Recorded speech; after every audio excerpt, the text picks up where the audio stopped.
What they do is partially land is very much pressing further.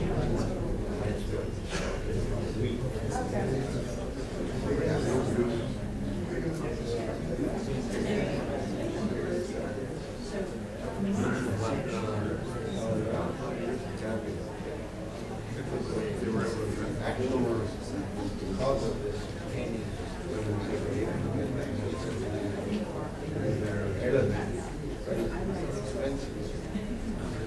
previous was painting all over the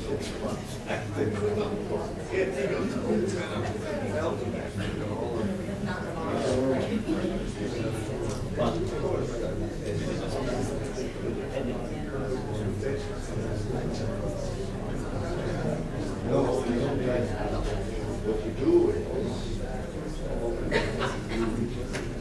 how away different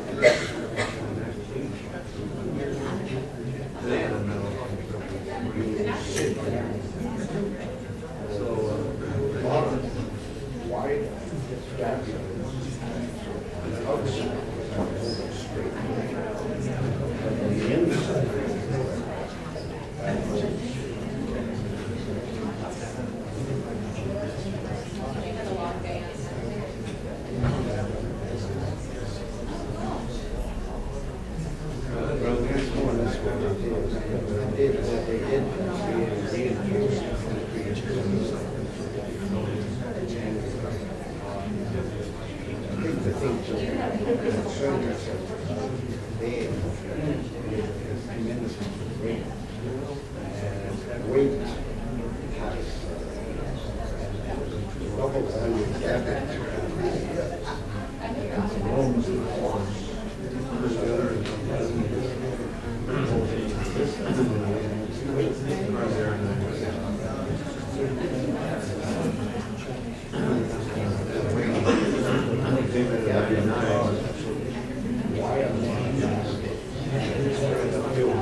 and I mean they do it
and they learn of any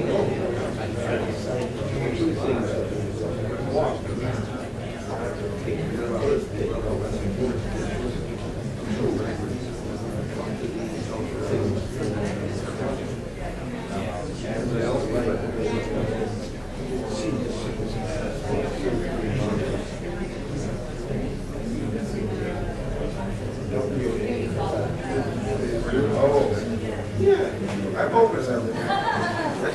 I don't think that's you should know that. But on the other side,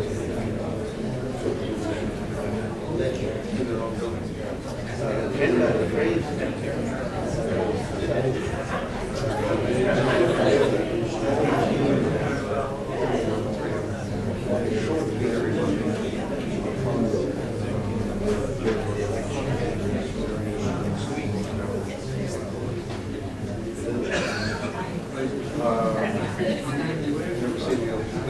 she's asking why.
morning, everybody.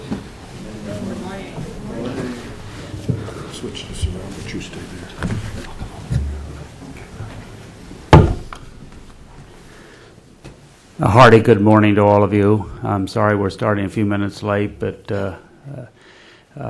ladies and gentlemen, Ambassador Carson, Mr. Vice President, we welcome you to the Woodrow Wilson International Center for Scholars, the living and official memorial to our 28th President. I'm Mike Van Dusen, Deputy Director of the Center. Ambassador Howard Wolpe, the Director of our Africa program, is out of town and regrets that he could not be here this morning. Today's program on the role of Southern Sudan in regional peace and security is co-sponsored by the Great Lake Policy Forum. We appreciate the forum's leadership on important foreign policy issues. The Woodrow Wilson Center is a public-private institution receiving some government funding but raising more than half of its resources from non-appropriated and private sources. The center's mission is to bring together the scholars and the policymakers, the academics and the business practitioners, the thinkers and the doers, and the confident hope that from their dialogue on public policy issues, each will learn from the other. The work of both will be enriched, and better understanding, better policy can emerge. As the only president we've had who had a doctorate, Woodrow Wilson spoke eloquently to the challenges and mutual benefits of bringing these two worlds together. Through more than 700 meetings a year and the presence of over 150 scholars during the course of a year, the Center's work and scholarship commemorates the ideals and concerns of Woodrow Wilson. The Center does not develop specific policy recommendations and does not represent any consensus on thoughts and beliefs. Rather, it is a nonpartisan center for advanced studies, a neutral and civil forum for free, open, serious, and informed dialogue. No one attending the Center's meetings will sympathize with all the views expressed, but everyone will sympathize with some of them. Our aim is to inform the public dialogue with a broad hospitality to many different views. We believe in the magic of dialogue, and that is at the heart of our representative democracy. Our subject today on regional peace and security issues in Africa is in the very best Wilsonian tradition. It is a pleasure to welcome back to the Woodrow Wilson Center Salva Kiir Mayardit, the second Vice President of Sudan and the President of Southern Sudan. Vice President Salva Kiir also serves as Commander-in-Chief of the Sudan's People's Liberation Army. The Vice President spoke at the Woodrow Wilson Center 9 months ago in November 2005. Previously, in 2002, Salva Kiir's late predecessor, John Garang, spoke at the Wilson Center. More recently, Rebecca Garang spoke here as well. This morning's meeting is being moderated by Ambassador Johnny Carson, Senior Vice President of the National Defense University, one of the most senior Africanists in the Department of State, and a longtime friend of the Woodrow Wilson Center. Johnny, in his youth, served as staff director of the Africa Subcommittee on the House Foreign Affairs Committee for roughly 5 years. More recently, he has served as United States Ambassador to Zimbabwe, Uganda, and Kenya. And he has also had a stint as Principal Deputy Assistant Secretary of State for African Affairs here in Washington. Johnny, I turn the floor over to you, and then again a hearty welcome to everyone. Thank you.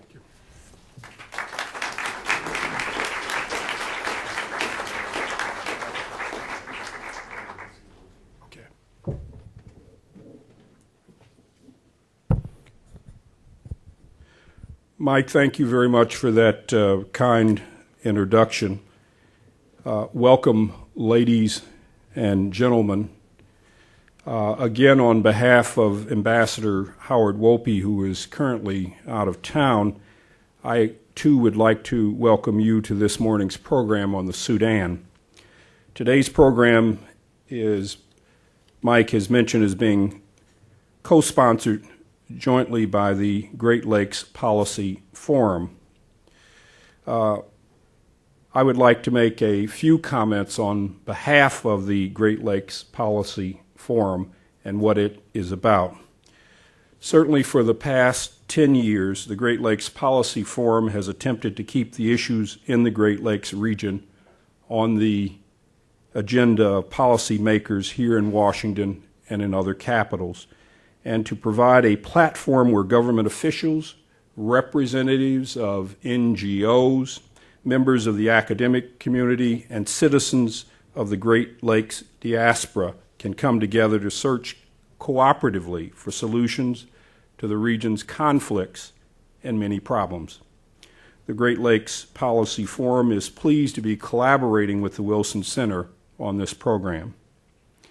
Turning to this morning's program, I am extremely pleased to welcome our guest speaker, the Honorable Salva Kiir Mayardit, the Vice President of the Republic of Sudan and the President of the Southern Sudan People's Liberation Movement. This is Vice President Salva Kiir's second visit to the Wilson Center, and we are extremely pleased to welcome him back to this morning's session. Vice President Salva Kiir has been a leader in the fight for the rights of the Southern Sudanese people for over 3 decades. He was a founding member of the SPLM and has been a member of the SPM's Leadership Council since 1983. Prior to assuming the leadership of the SPLM, Vice President Salva Kiir was the Vice President of the SPLM and its most senior and successful military officer. Vice President Salva Kiir played a critical role in negotiating the January 2005 Comprehensive Peace Agreement that ended the 21-year-old military conflict between the government of President Omar Bashir and the SPLM in the South. Throughout nearly 5 years of continuous and frequently intense negotiations, Salva Kiir was the SPLM's principal negotiator with the Sudanese government and was the leader of the SPLM delegation that signed the historic Machakos Accords in July of 2002 that paved the way for the Comprehensive Peace Agreement. As a professional soldier and political leader, Salva Kiir has always been close to the center of power in the SPLM.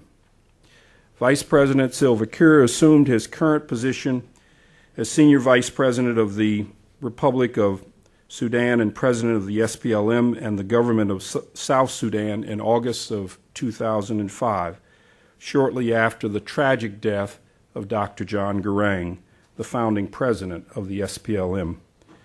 Despite widespread speculation that Dr. Garang's death might plunge the SPLM into a period of internal conflict and also jeopardize the implementation of the Comprehensive Peace Agreement, under Vice President Salva Kiir's leadership, his steady and skillful leadership, the SPLM has firmly united behind him and has strongly committed itself to the full implementation of the Comprehensive Peace Agreement. In guiding the SPLM, Vice President Salva Kiir has demonstrated that his political skills are as good as those that he's displayed as the top military commander of the SPLM for over 2 decades. In addition to developing a fully active and functioning government in southern Sudan and working on the unresolved problems concerning the Comprehensive Peace Agreement, Vice President Salva Kiir has turned his attention to trying to resolve the 2-decades-old conflict between the Lord's Resistance Army and the government of Uganda. For the past 6 months, Vice President Salva Kiir and his principal deputy, Riek Machar, have been able to meet with the senior leaders of the Lord's Resistance Army, including the very elusive Joseph Kony, and to broker talks in Juba between the LRA and the senior officials from the Ugandan government. Under the facilitation of Vice President Salva Kiir, these have been the most serious and high-level talks ever between the LRA and the Ugandan government, and they have generated a great deal of speculation and optimism about bringing the LRA conflict in northern Uganda to an end. These negotiations have also generated some criticism and some uncertainty over whether Joseph Kony should be pardoned by the Ugandan government or turned over to the International Court of Justice. Today, we are extremely pleased to have the Honorable Salva Kiir to discuss some of these important issues. The Vice President will focus most of his talk this morning on the role he has played in facilitating negotiations between the Lord's Resistance Army and the government of Uganda that have occurred in Juba, and why he thinks resolving the conflict in northern Uganda is so important to the SPLA and the government that he runs in the South. However, we also hope that Vice President Salva Kiir will have some time to share his views on the status of the implementation of the Comprehensive Peace Agreement, relations between the SPLM in the South and President Bashir's government in the North, and the progress the SPLM is making in establishing a strong and effective government in the southern part of Sudan. It is my great pleasure now to welcome Vice President Salva Kiir to the podium. Mr. Vice President.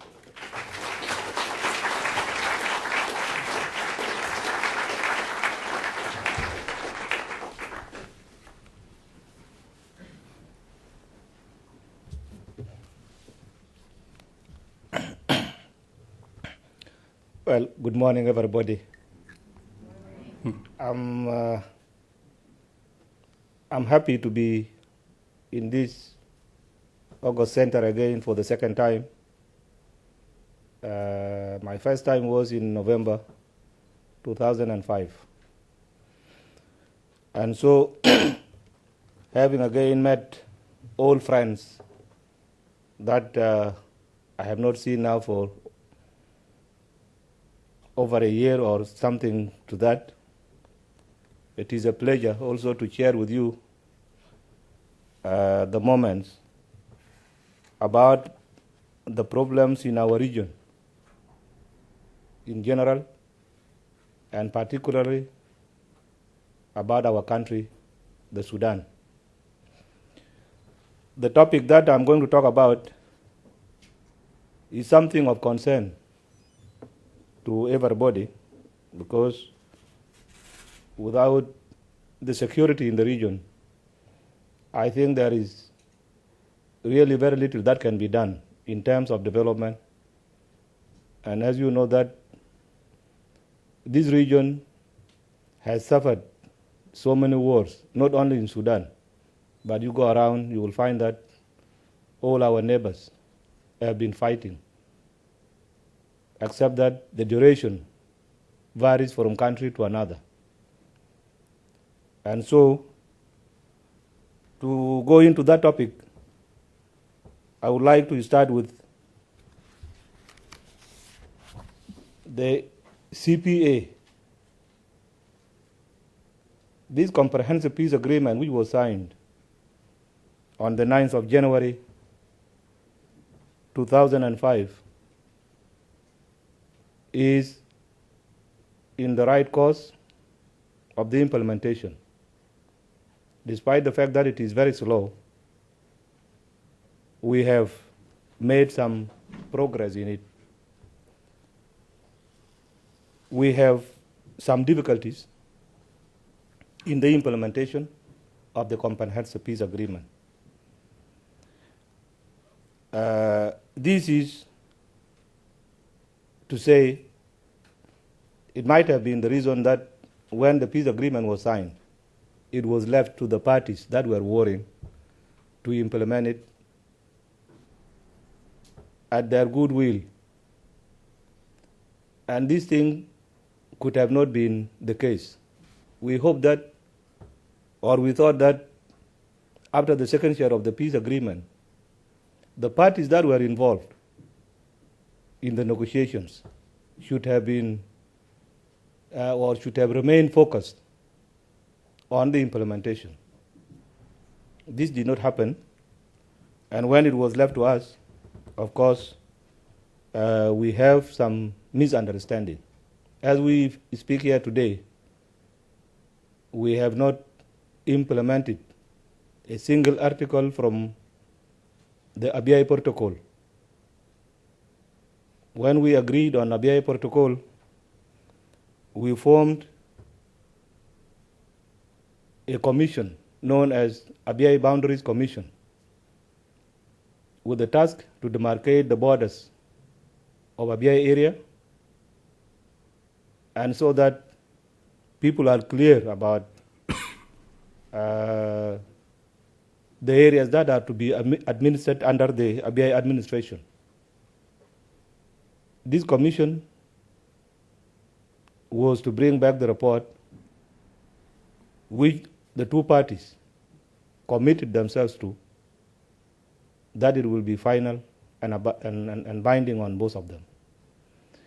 This report has been rejected by the National Congress Party, which is our partner in the agreement. And as we speak today, we have not set up the administration in Abyei area. Abyei remains without administration. Number two, we have also differed on the issue of the north-south borders as they stood from 1st January 1956, when Sudan was granted its independence. These borders are important to us for two reasons. One is for the redeployment of forces, as stipulated in the CPA. The Sudan armed forces were supposed to withdraw from the south northwards, and they go beyond the north-south borders. SPLA also will have to withdraw their forces from the north down to the south to be redeployed south of the north-south borders. This thing did not work. That is one reason why we wanted the demarcation of the borders. The second reason why it is important to have this commission functioning is the issue of the oil. Because the oil which we share is the oil being produced from southern Sudan.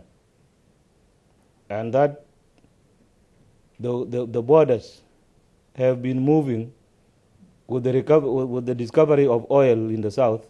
1978, General Nemeri then carved out the area where oil was found, that was Bantu. He declared it to be called a unity province. And he appointed himself as the province of as the commissioner of that province.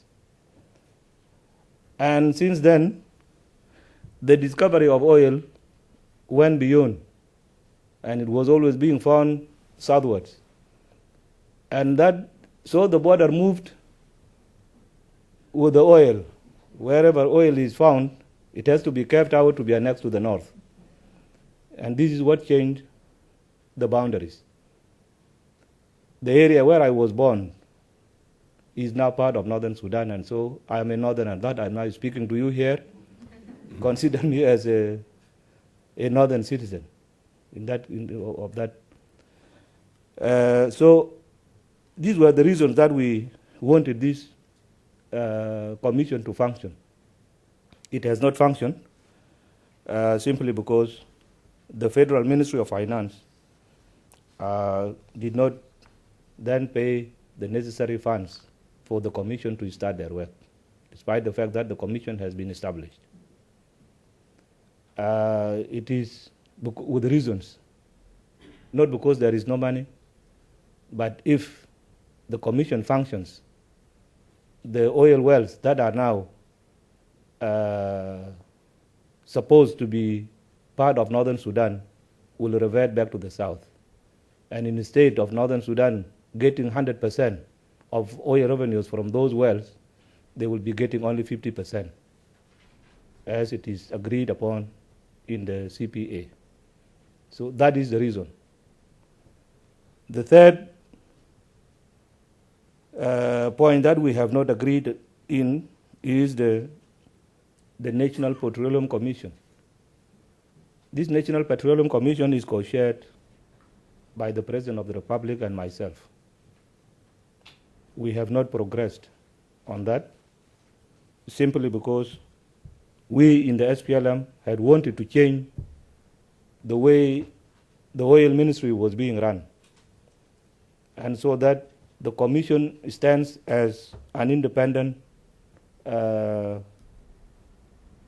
department. And so we suggested that let us form an independent secretariat from the Ministry of Energy. This was rejected by our partners, saying that we are trying to set up a parallel Ministry of Energy, and that we cannot have two ministries of energy in the same country. What we say is only the transparency, because the staff that is in the Ministry of Energy would continue with their normal duties that they have been doing. And this secretariat would focus only on how the production is actually taking place. We would want to know how many wells are really functioning and how many barrels are being produced in each well every day. How are they being sold? Who sells them? And so that when we share, when we divide the revenue, we know exactly that nobody is cheating the other one. Our partners refuse to accept this, and that is where we are today. The other commission that did not really even take off is the Civil Service Commission, because all the commissions that were supposed to be established after the CPA was signed include the Civil Service Commission. In the government of national unity, we have ministers, about 18 ministers, 8 ministers, and 10 state ministers. That is all that we have. Down in the ministries, we have no senior officials. The civil servants are not integrated into that system. And so the ministers will be redundant up there if this thing is not done. And we have 20% of the positions that we are supposed to get in the government of national unity. That thing did not work. It is, of course, seen that if it is implemented, we will be displacing those who have been there before from other political parties, starting with the National Congress. And so that is one of the civil, one of the commissions that did not work. All in all, I would like to underline that the pace of the implementation of the CPA is very slow. And I always urge the parties that participated in the negotiations until peace was achieved to come back to focus on this.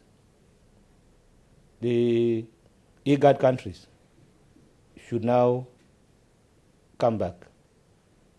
The IGAD Partners Forum, the Troika, the United Nations, and the AU were all witnesses. They were all witnesses in the second share of in the negotiation and second share of the peace agreement in Southern Sudan. All these groups should come back to urge or to put pressure on any party that is reluctant to implement what was supposed to be done by that party. This is my recommendation to you.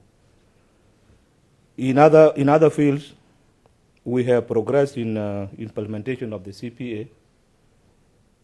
Most of the Sudan armed forces have withdrawn from the south, especially in Equatoria and Bahr al-Ghazal. It is in Upper Nile that some have not withdrawn.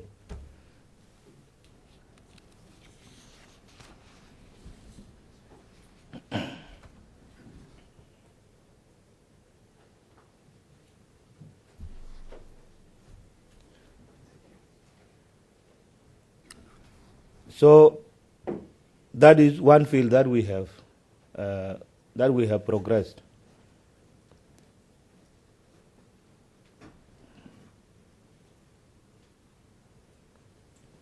The governments of at all levels have been established, starting with the government of national unity after the establishment of the National Assembly, the Council of States. We have formed all the governments at all levels. Whatever problems that are there are things that can be resolved locally.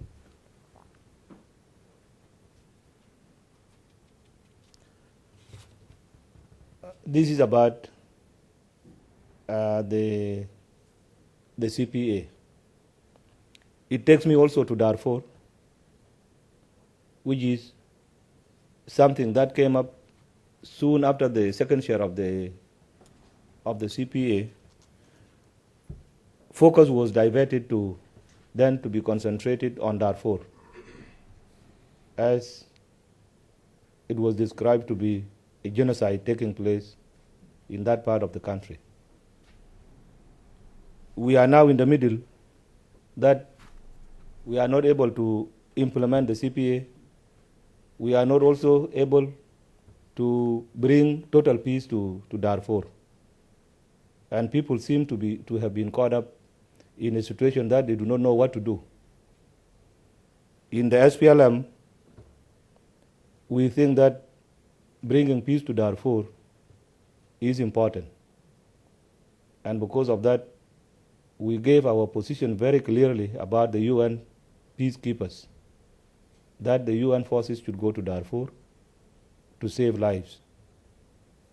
The government of national unity in which I am the first vice president, has failed to stop the Janjaweed from all the atrocities that they are committing on the people of Darfur, being killings or raping of women every day.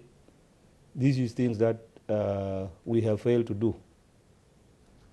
We should have not again blocked the coming in of the UN forces if we know that we are not able to control the situation in that. It is compounded by the fact that the Darfur peace agreement was not signed by all the factions that were fighting in Darfur. It was only one faction that signed. 3 or 4 other factions did not sign. That made the agreement to be unpopular on the ground. And we should focus on how to bring about the other groups that did not sign the agreement so that they sign, and then to implement the DPA. We have our suggestions in the SPLM that if they were to be done, maybe we can achieve peace in Darfur. This is in brief about Darfur, but the most important thing is that if the war in Darfur continues, it can filter into Southern Sudan, and Southern Sudan can slide back to war again. And that is the danger that people must guard against. As we speak today, the displaced people from Darfur are in northern Bahr al-Ghazal in southern Sudan. And they have run to western Bahr al-Ghazal state, also in southern Sudan. It will not stop because hostilities are escalating in Darfur. And I always say that the Janjaweed may be actually pursuing the guerrillas who might have or who may flee towards southern Sudan with their families. And if these people come in hot pursuit, the SPLA, which is in the area, will have no any other option but will have to fight these people that are coming to their territory. So if that thing happens, automatically you will find that the Sudan armed forces will be confronting the SPLA. And this is one fear that it should be stopped. If the other factions that did not sign the peace agreement are allowed to stay out without joining the peace process, then they will then be turned to fight their own brothers that have signed the agreement and joined the government. And this is a very dangerous scenario if it happens. If they confront themselves alone, it will be the worst scenario. And we don't want this thing to happen. So we are trying to see into it that peace is maintained between the factions of Darfur, that they don't fight among themselves, and so that reconciliation is carried out and to bring them on board. They have their grievances. Those who have not signed, they have their reasons why they refuse to sign the agreement. We believe that this can be addressed if people are to be sincere to themselves. Now, this leads me to our main topic, the role of the SPLM or the government of Southern Sudan in the peace in the region. Now, the government of Southern Sudan, led by the SPLM, is conscious about the problems that are in the region. Southern Sudan is bordering 5 countries: the Central African Republic, DR Congo, Uganda, Kenya, and Ethiopia. these are 5 countries in the region that have their own problems. And if the SPLM or the government of Southern Sudan does not play any role, then there will be a crisis in the whole region. In this, I have started with Darfur that we are actually engaged actively to see into it that the situation in Darfur is brought under control so that it doesn't affect other areas. It may go up to northern Sudan, where the marginalization has also been realized and the people of that area are disappointed and may think of taking up arms. People have seen that when you take up arms and fight for your rights, people can easily listen to you. And if that thing is not stopped in Darfur, it may go northward to the people of far north in the Sudan. SPLM is also engaged in eastern Sudan to bring peace to eastern Sudan. And we have managed, through our mediation, to normalize the relations between Sudan and the state of Eritrea. The relations were very bad, but since we were allies and we have good relations with Eritrea, I was able to move shuttle between Khartoum and Asmara to convince President Assayas to accept normalization of the relations between Sudan and his country, which he accepted. And also, I was able to convince President Bashir to meet Assayas of Roque. Assayas visited Khartoum, and they held very good meetings. And this is when we started to open the new page between the two countries. We then asked President Assayas to mediate between the government of Sudan and the liberation movements that were fighting in eastern Sudan, which he accepted. And as we talk, negotiations are taking place in Asmara. This is an initiative that was taken by the SPLM.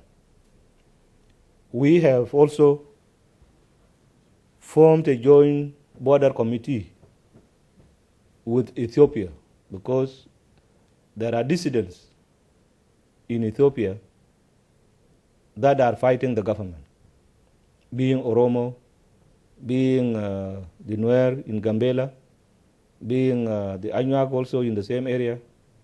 All these sometimes make cross-border raids. They run to Sudan when things are very difficult in Ethiopia. And that part of Sudan, the eastern part of southern Sudan, was actually in chaos, especially during the splits that happened in the SPLM in the early 1990s. That area plunged into anarchy, and there was no control over it. It is now that the SPLM is trying to assert its authority in the area to bring them back under control. And so we have to do something to make sure that there are no Ethiopian dissidents that come to Sudan in order to launch operations against the government of Ethiopia. This committee is composed of military commanders on both sides, and it is working, always meeting regularly. This is also something that we think can help in bringing peace to the region. Now in Uganda, as you have heard from the introduction, the government of Southern Sudan took the initiative to mediate between the government of Uganda and the LRA. Of course, there are criticisms that why should we negotiate with the terrorists who are indicted? Instead, we should have arrested them or either killed them. This is what is wanted of us. But we have the reasons why we decided to take this step. First of all, nobody knew where Joseph Kony stays. And I believe nobody knows how Kony looks like, whether that man is in existence or not. Nobody knew that. When we came to Juba last year, in my first statement, my first public statement that I made in Juba, I asked those who were sheltering the LRA in Juba. LRA did not go to Juba alone. They were actually guests. LRA was a guest of the government, then the government of Sudan, which was fighting us. And so when we came to Juba, they found that Juba will not take us with the LRA because they were pitted against us when we were fighting. And so I asked the leaders of the National Congress Party who were in Juba then, that if they know where the LRA is, they should bring me their leaders so that I talk to them. But if you don't bring them, I have a message for you to take to them. And the message was that they have options. The first option was for them to take initiative to negotiate with the government of Uganda so that they find a peaceful solution to the conflict, like what we did with the government of Sudan. This is an option, and we can assist them to reach that agreement. The second option, in case they don't want to negotiate, then they have to leave Southern Sudan. They go back to Uganda, or they go to any country of their choice so that they go and continue their struggle in whatever way they want. The third option would be if they don't negotiate and they don't leave Southern Sudan, SPLA will be left with no choice but will have to fight them and evict them out of Southern Sudan by military means. Now, when they were given this message,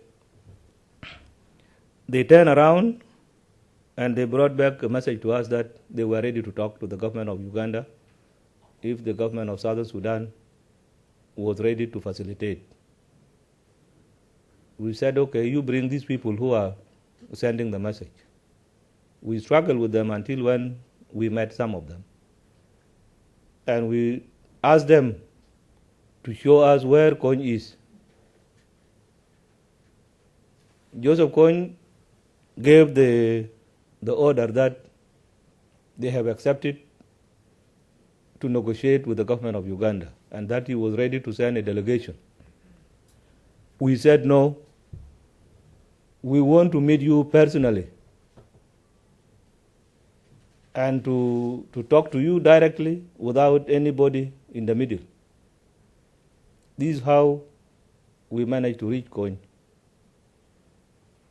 And when the tape was brought back, it was the first time for the people to see how Joseph Kony looks like, including the military generals who were fighting Kony in Uganda. They did not know how he looked like. Even if he was to go to Kampala by daytime, nobody might have recognized him and could have done any damage that he would have wanted to do. So when they saw him, this is when they also accepted to talk to him. I went to President Museveni personally, and I asked him to consider talking to these people. He accepted. We obtained a written acceptance also from Joseph Kony that he has accepted to negotiate, and he appointed his delegation. I want to tell you that we took this decision because the other options did not really bring coin to books. The Ugandan army that was fighting the LRA, although they have incapacitated them, they did not defeat them totally. This is why Joseph Kony is still alive. This is one. Number two, the ICC warrant of arrest, which was issued for Joseph Kony and the other 4 top leaders to be arrested and then sent for trial, did not work and will not work because there is nobody who is to implement that order. Uganda cannot, Sudan cannot, and the DRC also cannot implement that. And the victims became Southern Sudanese citizens. The women and girls that were being raped every day and abducted were Southern Sudanese. The people that were being killed every day were Southern Sudanese. And the same thing with looting, torturing, and so forth. These were all Southern Sudanese. So, if we take a military decision to hunt for Joseph Kony and his group, it will add to the suffering of the people. Because defeating a guerrilla movement in the areas like Southern Sudan and the Congo and Northern Uganda is not easy. That will add more suffering to the people. This is why we took the decision to talk to the LRA. It is not because we don't care about the accountability. We want everybody to be accounted for any crime that he or she commits. And I think if these negotiations succeed and bring Joseph Kony out of the bush, it would be better than hunting for him militarily and to capture him. It will shorten the mission of those who are going to fight him. It will be up to the president of Uganda with his government to pardon him or not to pardon him. But I believe if you accept to talk to somebody, there will be no reason of not giving him amnesty. It is in our agreement that no amnesty was actually issued. In Sudan, we just agreed to sign the peace agreement, but nobody has been forgiven. The government of Sudan then did not forgive us for having taken up arms to fight them. We have not also forgiven them for all the atrocities that they committed against our people in the war zones. And so we are there. They can decide to arrest me when I'm in Khartoum, anytime. And we can also do the same thing, even if Bashir comes to the south. Other people can take care of him. But so far we are respecting ourselves without that amnesty. So it is my belief that if these talks succeed in Juba, Joseph Kony can come home. If he becomes a law-abiding citizen, we don't see any difficulty in forgiving him. There are other measures that can be taken, but I cannot just go in because that may preempt our initiative, and that will render us helpless should these people decide not to commit themselves to the peace negotiations. It is also important to outline that Joseph Kony, being tricky as he has been, may decide not to negotiate in good faith and take this lull to reorganize his forces, replenish them with whatever logistics that he needs, and so that he goes back to war. If he thinks of that, he would be making a grave mistake. Because this time, it will not be responsibility of Uganda alone to fight the LRA, but SPLA will be involved very seriously in fighting the LRA where they are. So I hope they don't take the option of war as the best option. They should negotiate, and so that they get out of the crisis that they are in. Now, if we manage to bring peace to northern Uganda, automatically we would now be active, because I have talked about Darfur and our role there. I have talked about Eastern Sudan and the role we are playing. We have also this committee that is working between Sudan and between Southern Sudan and Ethiopia. These things can contribute to the regional stability. We also have the program of disarmament in the region, because wherever you go in these countries that I have mentioned and beyond, almost every citizen has a gun. And with these guns in the hands of civilians, you cannot guarantee the stability. You cannot guarantee law and order. Unless these guns are taken away from them, there cannot be no stability. And because of that, we are studying this program in a way that we take the guns from the hands of the civilians without actually triggering any violent resistance from them. That will be another problem. We have to consider how to disarm people in both countries. In Uganda, you have the Kormojong. The whole of the east and the north of Uganda are armed. If we disarm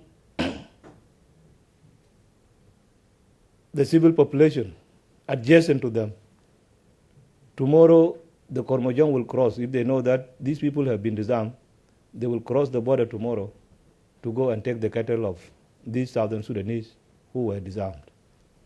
It is the same thing with the Taposa in Kapoita of Sudan and the Turkana in Kenya.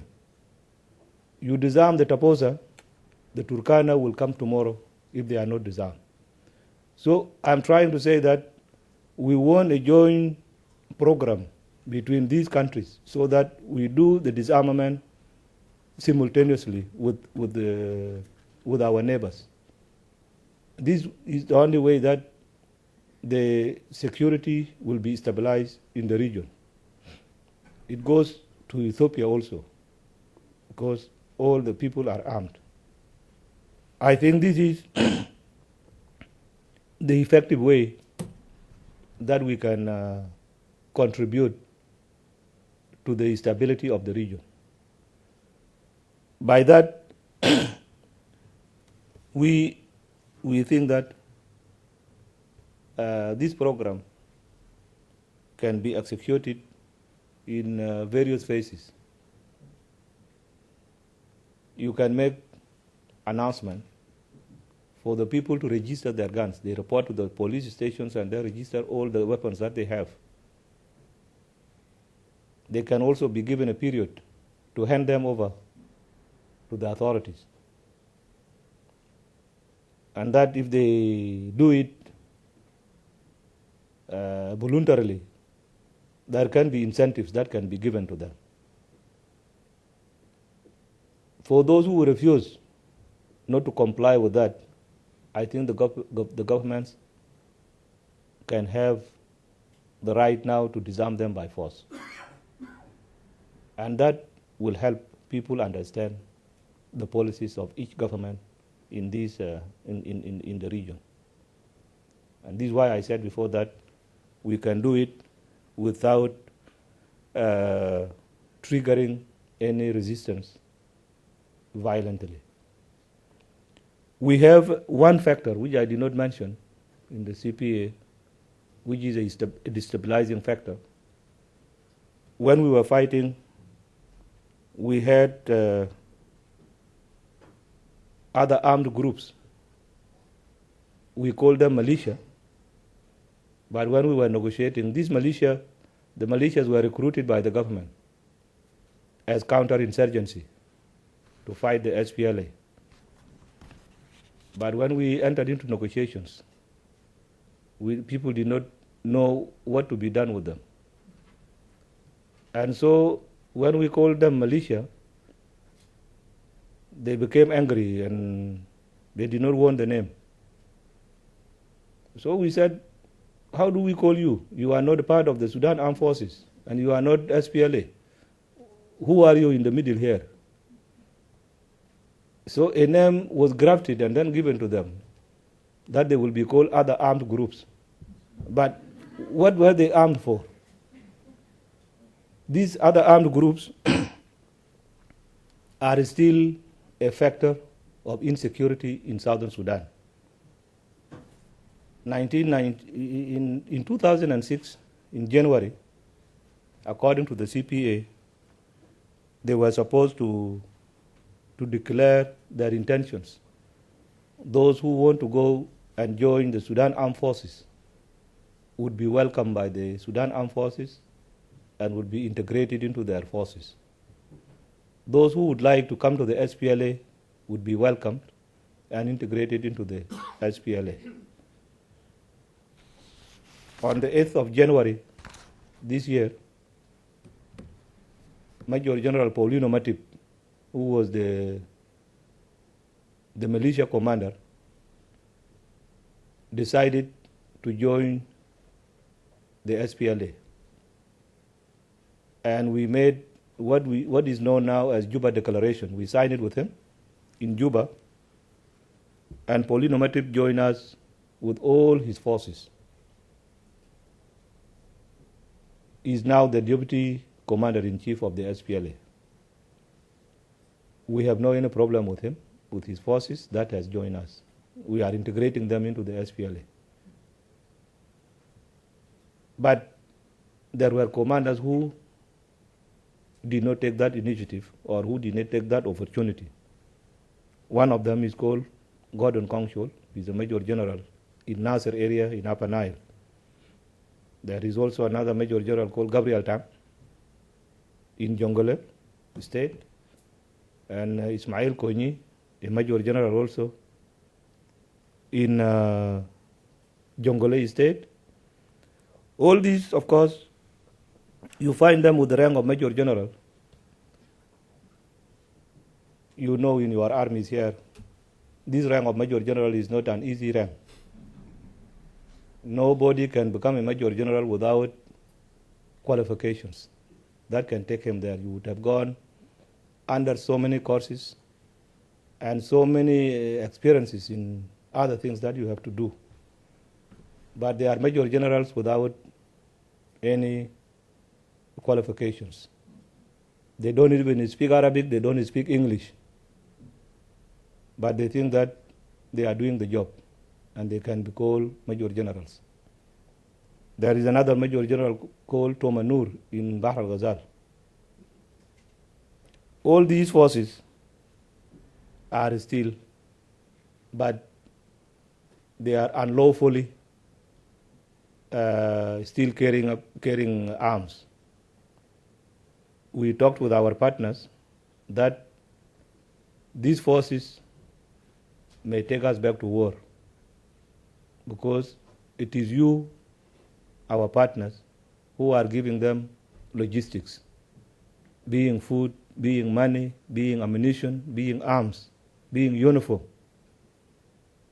You are violating the agreement. I have told them, but they have not yet ceased from doing that. CPA says that those who who refuse joining SPLA will have to go to the north because they will have no any other business to do in the south. The only forces that will be in the south are the joint integrated units, according to the CPA. These are forces combined from the Sudan Armed Forces and the SPLA. These are the only forces that will be in the south. Plus the SPLA proper. These are the units that will remain in southern Sudan. So I was asking these brothers that since you have refused to join us, you also have the right to leave the south because you are refusing to, you are denying yourself that you are not any longer a southerner. So most of them have many wives, more than 10, and they have a lot of cattle. So I told them that you just order planes from the Sudan Armed Forces, military planes. You can come and ferry your cattle, your wives, your children, all to Khartoum, and then you just go and stay there. For them, they think it is not easy because life is not easy there in Khartoum or in the north, and they will not take them. So it remains a threat. And that threat also can be felt by the region. This is why I recommended before that the players that were active during the negotiations should now come back and see into it that all the articles of the CPA are implemented as they have been agreed upon. This is one of the violations that is clearly being seen. And I forgot about it before when I was giving you the narrative about the CPA. Having said that, I want to conclude by saying that SPLM can be actively engaged in conflict resolutions in the region because our relationship with the countries in the region are very good. Even during the wartime, we have good relations with Uganda, with Kenya, with Ethiopia. We have good relations with Rwanda and Burundi, Tanzania, all the countries in Southern Africa and in the Western Africa. We have most of them having good records with us. And should there be any possibility of using SPLM to assist in any conflict resolution, we are actually prepared and ready for all that. We have very good relations with Egypt, which is a leading country in the Arab world. And maybe when I go back from here, I may go and visit Cairo because I have been invited, and I delayed from going there because of the duties that I was shouldering. But this is what I have to tell you, that SPLM enjoys very good relations with countries in the region and can play a very positive role in the region should there be the need for helping in the security of the region. I will stop here and may wait for any questions that may come from the floor. Thank you very much.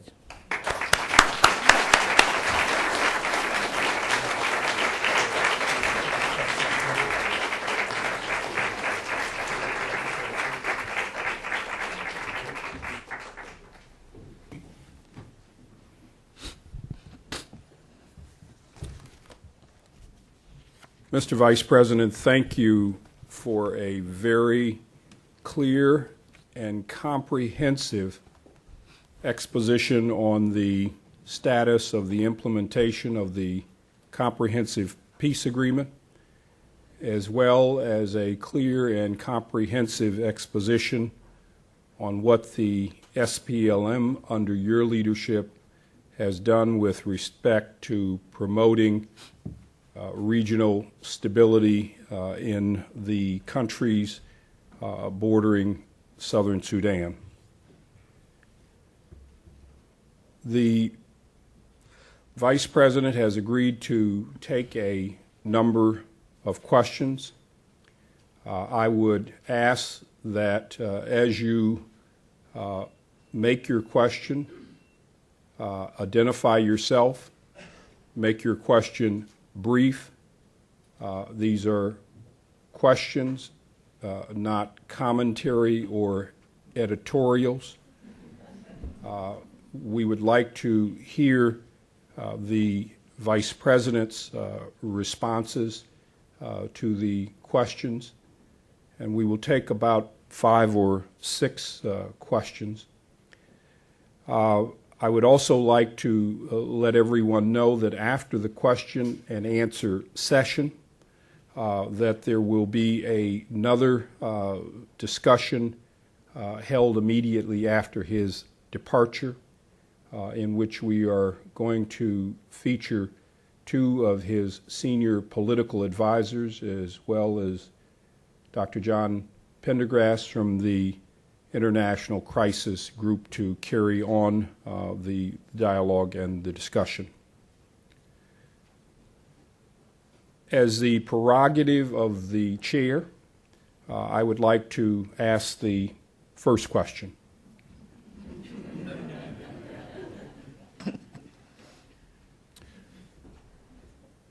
Mr. Vice President, the comprehensive peace agreement had a time clock attached to it as well.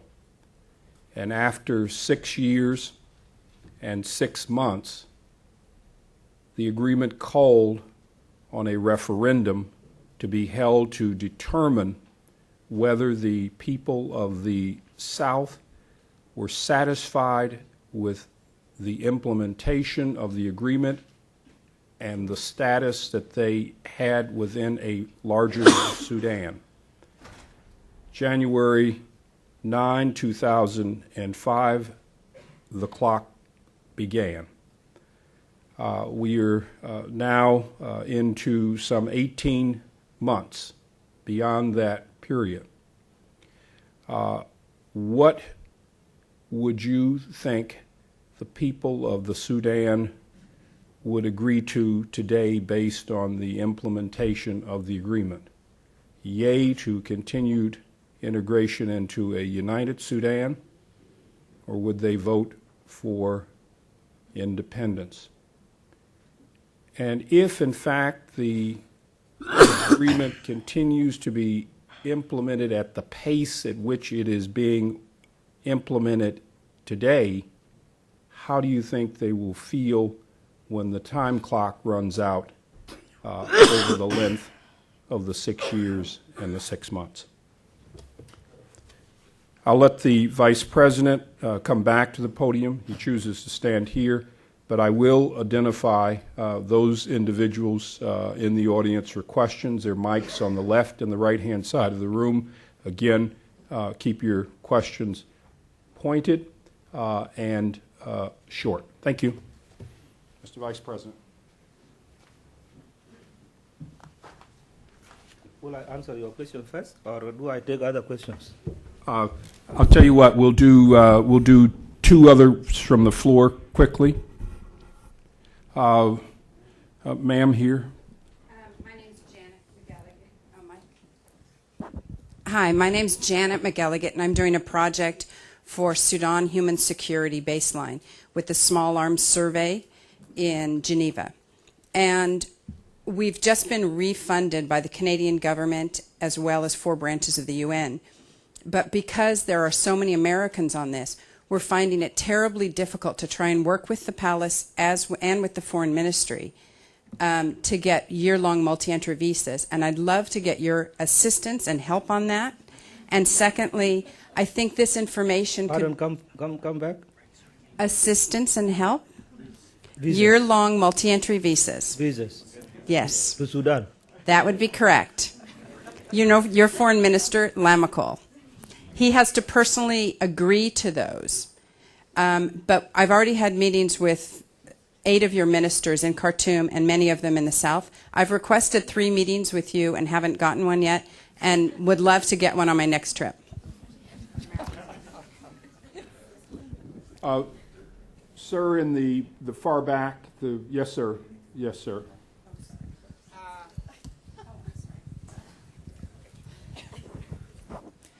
My name is John Thon Majuk, and I'm a Sudanese diaspora. Mr. President, as you know, the CPA carries the hopes, trust, and the livelihoods of Southern Sudanese in particular. You mentioned before that there is no administration in the Abyei area as a result of intentional delay by the NCP of the implementation. And my question, as a Sudanese in diaspora, we have people that are going back to help in reconstruction and rebuilding Southern Sudan. If people want to go to a BI area which has no single administration now, how do you think they feel, and what is our government is doing to bring the administration in the Abyei area in particular? Thank you.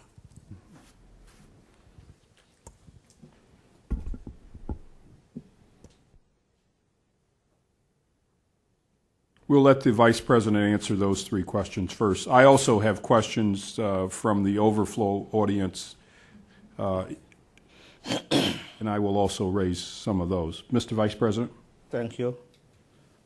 Well, the first question was about the CPA and what will happen when the time comes for the people of Southern Sudan to go for the referendum. Will they choose to opt out for their independent state, or will they remain in the unity, given the pace, the slow pace of the implementation of the CPA? My answer to this question is very, very short, because 6 years have not yet finished. This is one. If I just determine what the people will say during the referendum, I will just be doing the same thing that the rulers in Khartoum have been doing for the last 50 years of independence. When there is a population census, and I remember one of them, that was 1983, General Nemeri said that the population of Southern Sudan is to be counted, but they are 8 million. Should not go beyond that. So that was determined by the president. It was not the census that proved that Southern Sudanese were 8 million. It will be the same thing that I will be doing here if I say that Southerners will then be disappointed and they will vote for independence. I may be preempting something that may be proved wrong. So let us be patient and wait and see what Southern Sudanese will decide during the time of voting. Because it is something that we have been talking to our partners, that the implementation of the CPA is to their interest. The development in Southern Sudan is also to their interest, because this is something that will make unity attractive. But if the situation remains as it is, or as it was during the wartime, and people do not see the peace dividends, I think the results will be opposite what was being expected. We have given the unity of the country the first opportunity in the Machakos Protocol, and that the government of national unity has the biggest role to play in the development, because there has been no development in Southern Sudan ever since. And when people talk about reconstruction, we do disagree with them, because You do reconstruction where you have constructed something before. But where nothing has been constructed, there is nothing really to be reconstructed. So it is the complete construction that has to be done in southern Sudan and all other war-affected areas. And so it is the role of the government of national unity to see into it that these developmental projects are done in southern Sudan or in the war-affected areas to attract the citizens of those areas to vote for unity when the time comes. So let us wait until the time for referendum comes and we see what the people, the judgment is left to them. We will not dictate them of what we want them to do, but they will have the choice themselves. If they are satisfied of the arrangements that are now taking place during the interim period, then they will vote for unity. If not, then they will opt for their independent state, which is there in the agreement, and we have committed ourselves to respect the choice of the people. This is number one. But before I leave that, it is important to point out that the people of southern Sudan and the people of the other marginalized areas that were affected by the war have very high expectations from both the government of southern Sudan and the government of national unity for the delivery of services. This is something that we have not fulfilled, especially in the south, given our constraints. And this, we ask actually the international community to come in to invest in the south for development. We know that there is a constraint because of the sanctions that have been imposed on Sudan. If these sanctions are not lifted, of course there are no companies that can risk their money going to the Sudan. We think that something has to be done about the sanctions. If the sanctions are not lifted on Sudan, they should at least be lifted from the areas that were affected by the war. That is the south, the Nuba Mountains, the southern Blue Nile, and Abyei area. If that is done, then it would allow investors, being individuals or companies, they will have now to go and do whatever developments that they can do. International community also can now contribute in a way that they can go and do some development in the area. Now question number 2 from Madame Jane is talking about the visas, multiple visas to go to Sudan. Well, I don't think that there is any problem in that. If your organization is proved to be working on humanitarian basis, we have a problem that if you are proved to be working against any of the parties, then it will be very difficult for you to be given the visas. But if you are just a humanitarian organization. So are you telling Ambassador Gitter to go ahead and issue those? I did not say so. So who should I ask? But the way these visas are always granted is very clear. Wherever you are, whether you are here in Washington, there is a Sudanese embassy here. The Sudanese embassy will then contact Khartoum. The Foreign Affairs will handle the whole thing. If it is accepted, then the ambassador will be given the green light to give you the visa to enter into Sudan. So you follow the... No, I've done it. Okay. From John Thornmajuk, I said before that there is no administration in Abyei as a result of a rejection of the Abyei Boundaries Commission's report. We are still struggling to reach an agreement with our partners on this issue. We have said that if we cannot resolve it among ourselves, then let us call back the experts who wrote that report so that to come and defend their position. How did they reach that decision? Because our partners say that these people have overstepped their mandate.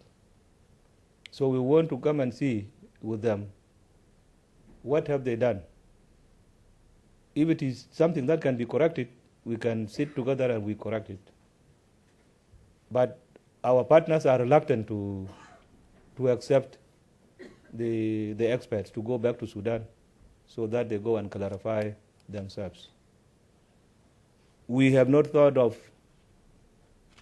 going to constitutional court. We have not also thought of looking for arbitrators, international arbitrators, to come and solve our problems. But when we failed completely not to agree in the presidency, I think we will have no any other option left but we will resort to other international bodies to arbitrate in our case. This is one. Number two, the SPLM administration have decided that, well, during the war we had our administration in Abyei area, although it was not in Abyei town. We had the administration outside Abyei town, and that administration is still effective up to now. So the government of Southern Sudan have decided to assist and strengthen that administration to render services to the people. And people will have to go there should there be any investors or the people who are going for development.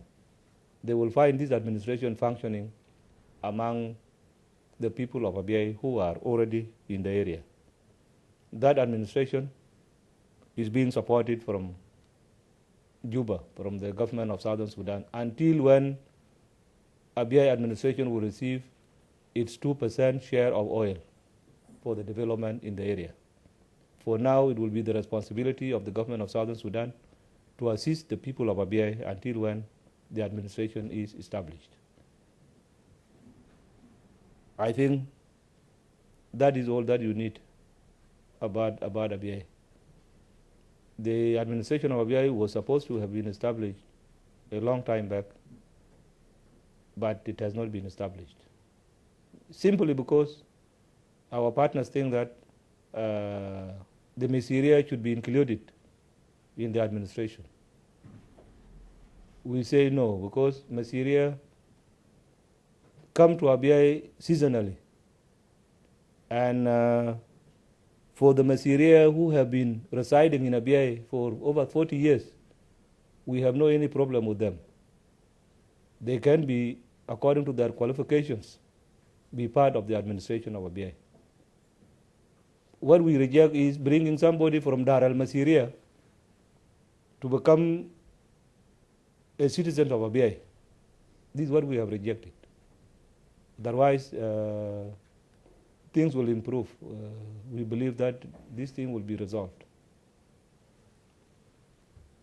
We go to another question. Sure. Mr. Vice President, I have a large overflow audience, and they have submitted a number of questions. Let me give you a couple of these quickly, and then we'll take a couple more from the floor.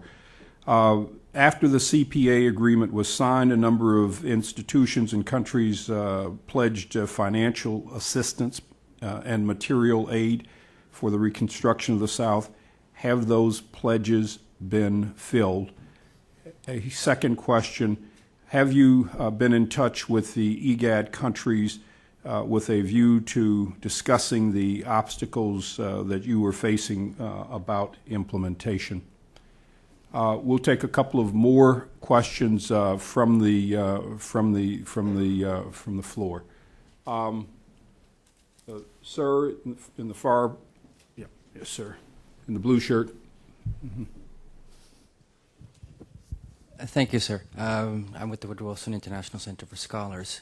The question, or at least as you described it, it seems that many of the problems that deal with peace and security in the region are actually regional problems and have to do with the fact that many of the different states in the region seem to be assisting different rebel groups for their own political purposes. And I was wondering if you would speak to that issue and then also speak to whether or not you think it would be appropriate or useful to have a regional conflict resolution conference that deals with many of the different stakeholders in the region. We'll take another question. Sir, in the white tunic. Fidel Lumea, Church World Service. Two questions. One is on humanitarian side in Darfur. As you are aware that the international community, mainly the NGOs working in Darfur, are being targeted by, we don't know which side, but there is insecurity going on in Darfur, Jenina, Nyala, or in other part. We want to know if your government is doing anything to protect not only the civilian in Darfur, but also our colleagues who are providing services in, to the displaced people in Darfur. The second question is just a personal question. As a Congolese people, I'm planning to go back to Congo this week to vote. But it seems like Kony is just in Congo. And you talked about Kony. Are you, as SPLM, controlling Congo movement, Kony movement to restrict him to not come and destroy the processes that we are trying to implement in Congo these days? Thank you.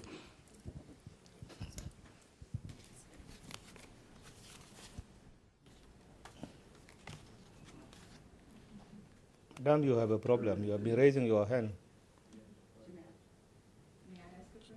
Sure. She has been raising Sure. her hand. Okay, well, and this will, in fact, be the last question you'll get. This is the last question. The last question of this. Thank you very much, Mr. President. Jamara Run from Human Rights Watch. I was very pleased to hear what you were saying about trying to have simultaneous disarmament with regard to the Karamojong, the Turkana, the Toposa, and others. But I know there have been problems in Upper Nile with the Lao Nuer and the White Army. So my question is twofold. One, do you plan to apply that principle of simultaneous disarmament to the Lao Nuer and disarm them at the same time as the Morley and some of their other neighbors are disarmed? Because I know there's been hundreds of lives lost so far in that forcible disarmament process. And number two, the SPLA is supposed to be transitioning to a modern army. Are you getting the assistance you need from the major donors to make that transition?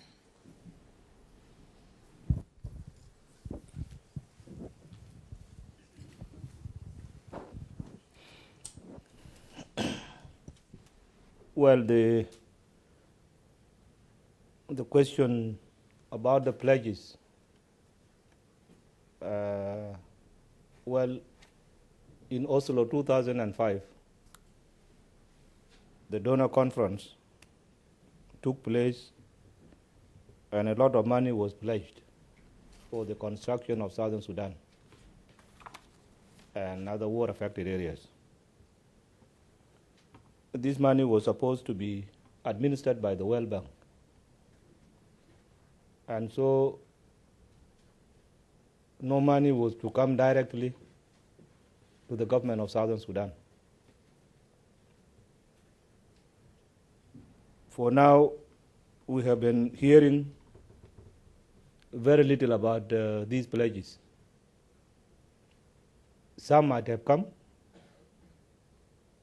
and have been taken to Darfur on humanitarian activities.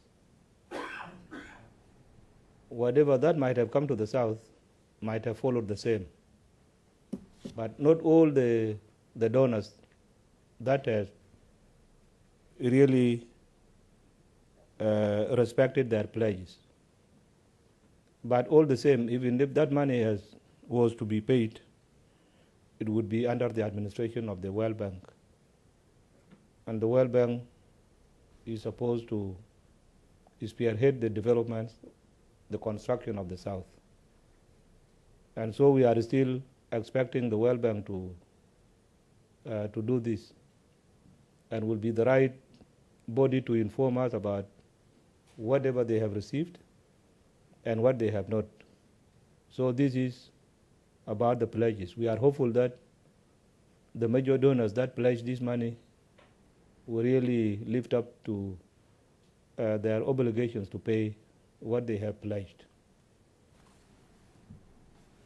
On my side, I have not gone to the IGAD countries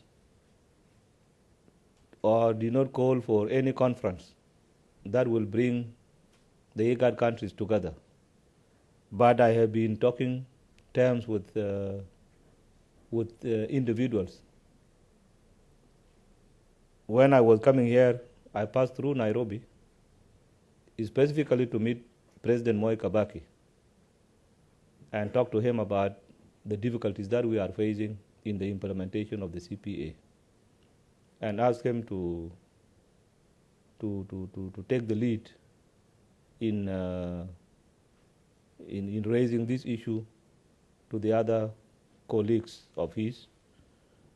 I also met President Museveni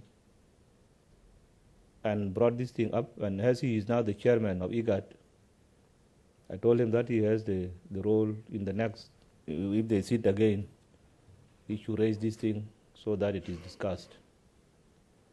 The same thing I did with President Asayas. It was last year when I went to Ethiopia in December, and I raised it also with Prime Minister Meles Zenawi. So it is that I did not have them in one place, but I have been knocking at their doors that they should now move to save this CPA from collapsing.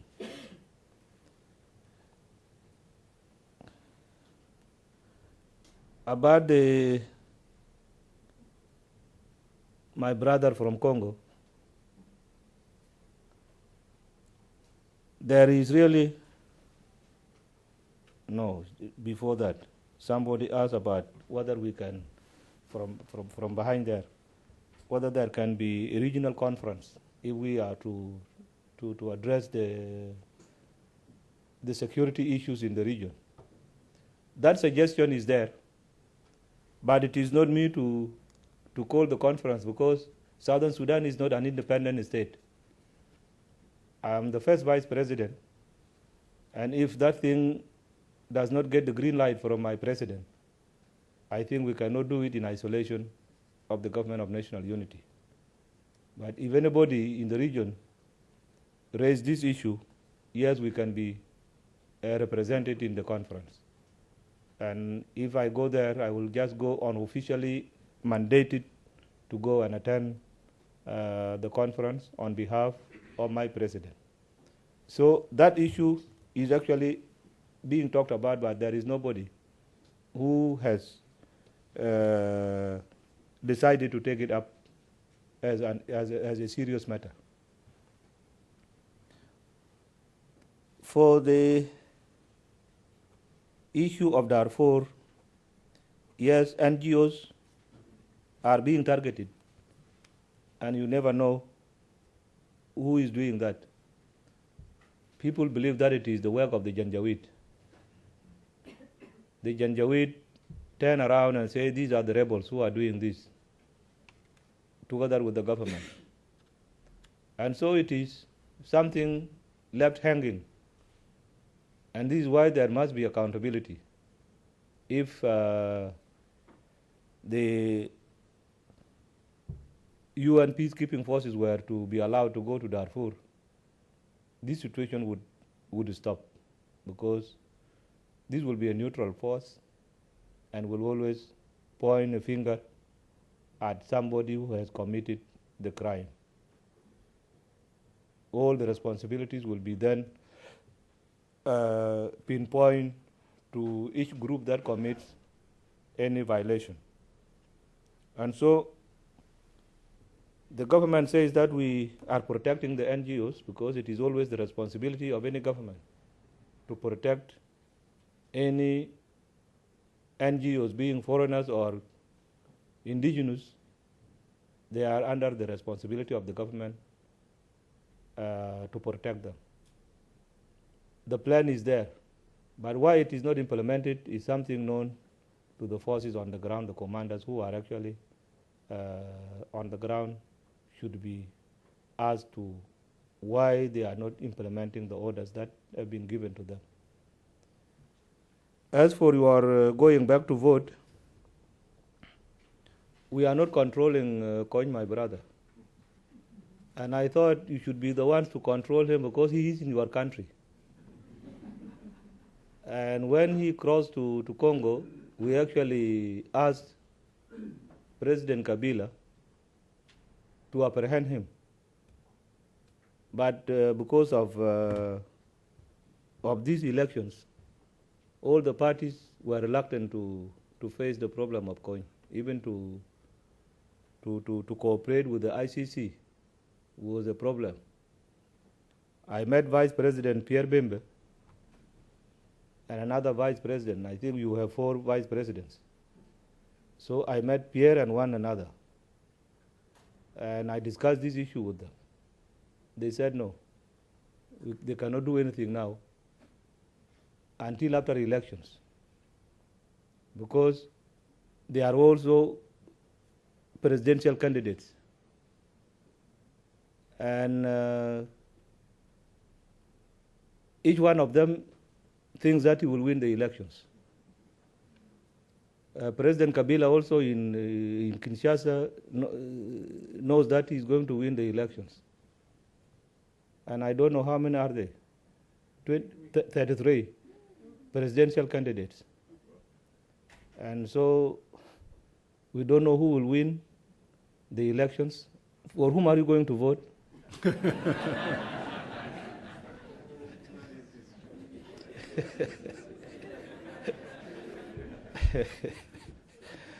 Well, we are not controlling Koin.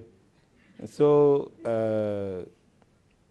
he may not interfere with your elections because he would not want to have both countries. And what he has been doing actually is enough to have aggressed the authorities and the citizens of Democratic Republic of Congo, that he has been doing the same atrocities that he committed in southern Sudan. So now when we talk about peace talks failing in Juba, Koin will get it rough because he cannot afford to fight with 3 countries, Congo, Uganda, and southern Sudan.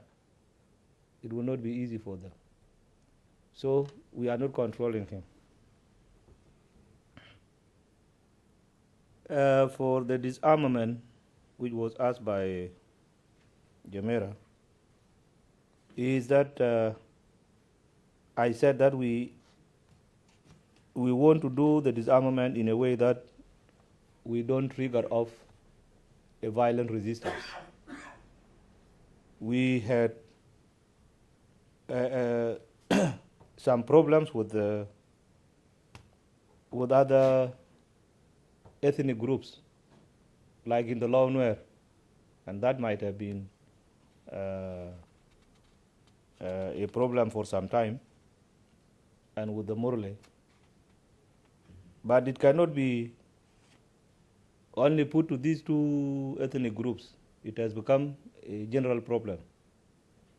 Law Nuer is fighting with Jikany in Nasser. They are fighting with Murle. They are fighting with Dinkas in Bor.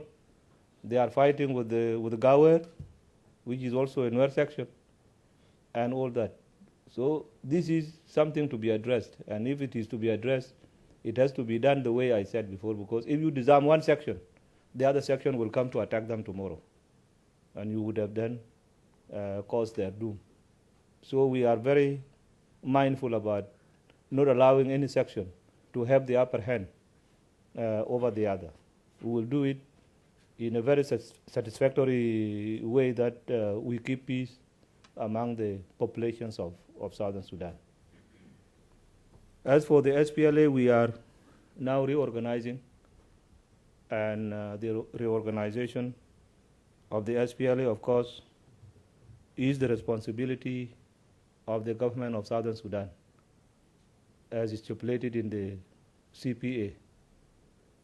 The agreement gives the government of Southern Sudan a freedom to enter into agreement or to solicit assistance from any country, internationally or regionally.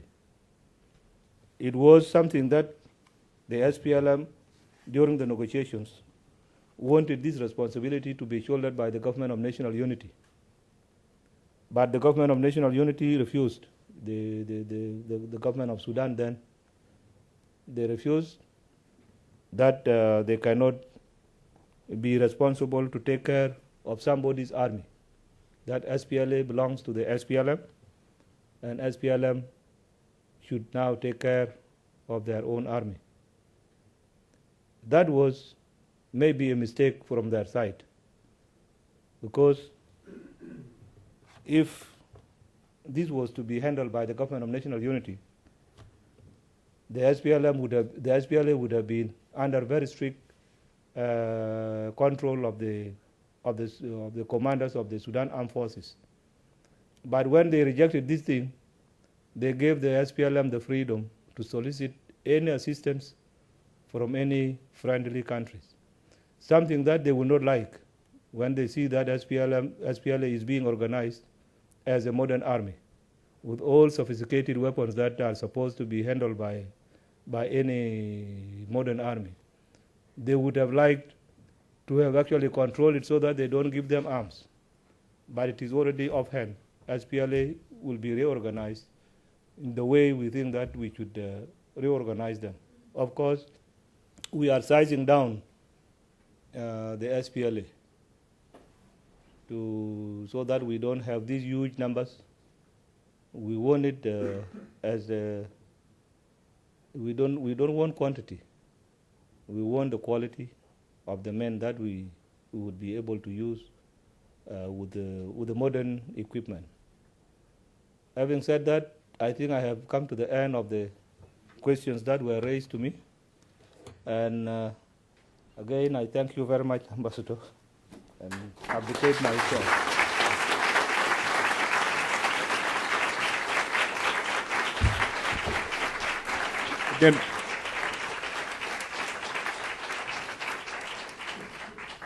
Again, on behalf of our sponsors this morning, I want to thank the First Vice President for an absolutely splendid presentation and a clear discussion of all of the issues affecting Southern Sudan, the CPA, and his government's efforts to promote peace and reconciliation in the Great Lakes region. So on behalf of the Wilson Center, Great Lakes Peace Forum, again, thank you very much for your time. And we hope, if we're not being presumptuous, to be able to see you back here again sometime next year. Mr. Vice President, thank you. Thank you very